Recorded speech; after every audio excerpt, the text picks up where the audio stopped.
Welcome to Kailash கறிவேட். எல்லோரும் நல்லா இருக்கீங்களா? இன்றைக்கி நாம் வந்து அருமையான ஒரு முட்டை கிரேவி பண்ண போகிறோம். முட்டையை வச்சு நம்ம நிறைய ரெசிபீஸ் எல்லாம் பண்ணலாம். ஆனால் இது வந்து கொஞ்சம் வித்தியாசமாக இருக்கும். சப்பாத்தி, தோசை, ஆப்பம் எது கூட வேணாலும் இது உங்களுக்கு சாதம் எல்லாத்துக்கூடையுமே சாப்பிட்றதுக்கு ரொம்ப அருமையாக இருக்கும். கரெக்டாக இந்த வீடியோ ஃபுல்லாக பார்த்து ட்ரை பண்ணி பாருங்கள். இந்த வந்து எக் கிரேவி, இந்த முட்டை கிரேவி வந்து ரொம்ப அருமையாக இருக்கும். வாங்க அது எப்படி பண்ணுறதுங்கிறது பார்க்கலாம். அருமையான ஒரு முட்டை கிரேவி தான், ஒரு கிரேவி தான் நம்ம பண்ணியிருக்கிறோம். சப்பாத்தி, தோசை, ஆப்பம், சாதம் எல்லாத்துக்கூடயும் சாப்பிட்றதுக்கு ரொம்ப அருமையாக இருக்கும். பாருங்கள், திக்கான கிரேவியாக இருக்கும், நல்ல டேஸ்ட்டாகவும் இருக்கும். கொஞ்சம் வித்தியாசமான மெத்தடில் தான் நான் பண்ணியிருக்கிறேன். கரெக்டாக இந்த வீடியோ ஃபுல்லாக பார்த்து ட்ரை பண்ணி பாருங்கள். அது எப்படி பண்ணுறதுங்கிறது பார்க்கலாம் வாங்க.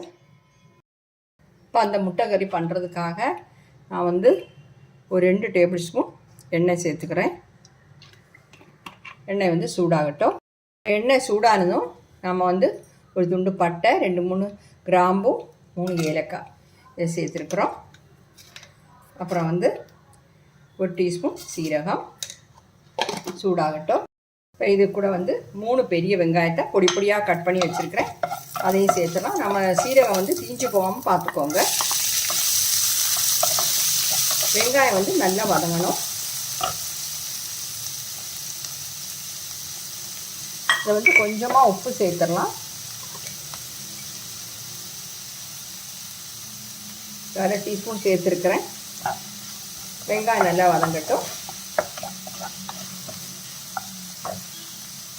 டைமில் நாம் மிக்ஸி ஜாரில் 2 தக்காளி எடுத்துருக்கிறேன், அதை கட் பண்ணி சேர்த்துடலாம்.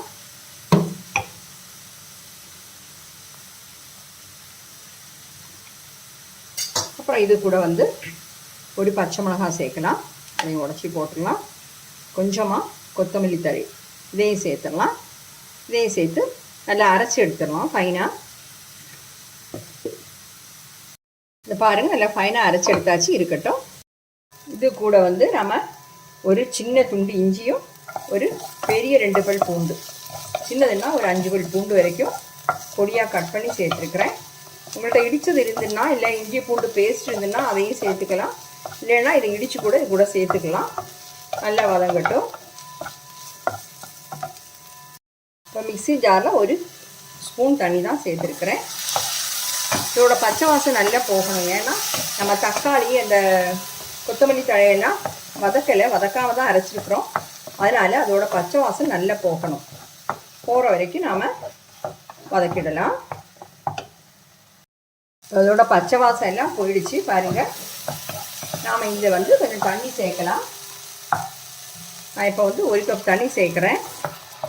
கொஞ்சம் ஜாஸ்தி கிரேவி வேணால் நீங்கள் இன்னும் கொஞ்சம் கூட சேர்த்துக்கலாம். இப்போ வந்து சால்ட்டு செக் பண்ணிக்கோங்க, சால்ட்டு காரம் எல்லாம் செக் பண்ணிக்கோங்க.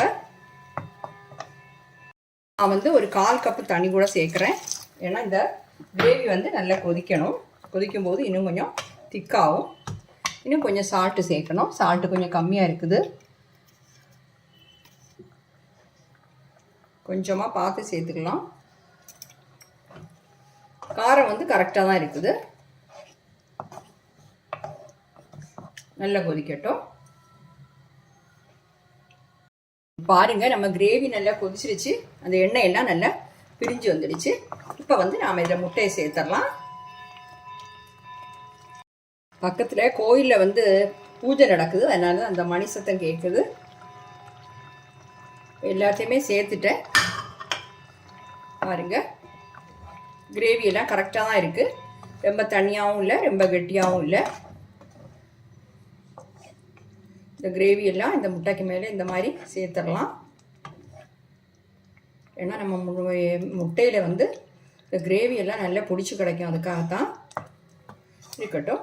இப்போ லோ ஃப்ளேமில் வச்சுட்டு ஒரு 2-3 நிமிஷம் மூடி வச்சிடலாம். பாருங்கள், நான் மூடி வைக்கிறேன். பாருங்கள், 2-3 நிமிஷம் இந்த மாதிரி கொதிக்க விட்டுட்டேன். அந்த கிரேவி வந்து நல்ல திக்காக இருக்குது, கரெக்டாக இருக்குது. ஏன்னா நம்ம ஆப்பம், சப்பாத்தி, ரைஸு கூடலாம் சாப்பிட்றதுக்கு இவ்வளோ கிரேவி நம்மளுக்கு வேணும். பார்த்திங்களா, இந்த மாதிரி திக்கான கிரேவியாக இருக்குது. இப்போ வந்து கொஞ்சமாக கொத்தமல்லி தழை சேர்த்துடலாம். நம்ம அரைச்சிருக்கிறோம், அதனால் ஜாஸ்தி சேர்க்க வேண்டாம். நான் ஃப்ளேம் ஆஃப் பண்ணுறேன். நம்ம எக் கறி வந்து ரெடி ஆகிடுச்சு. இப்போ பாருங்கள், நம்ம அருமையான முட்டைக்கறி வந்து சூப்பராக ரெடி ஆகிடுச்சு. கட்டாயம் இந்த வீடியோ ஃபுல்லாக பார்த்து நீங்கள் ட்ரை பண்ணி பார்க்கணும்.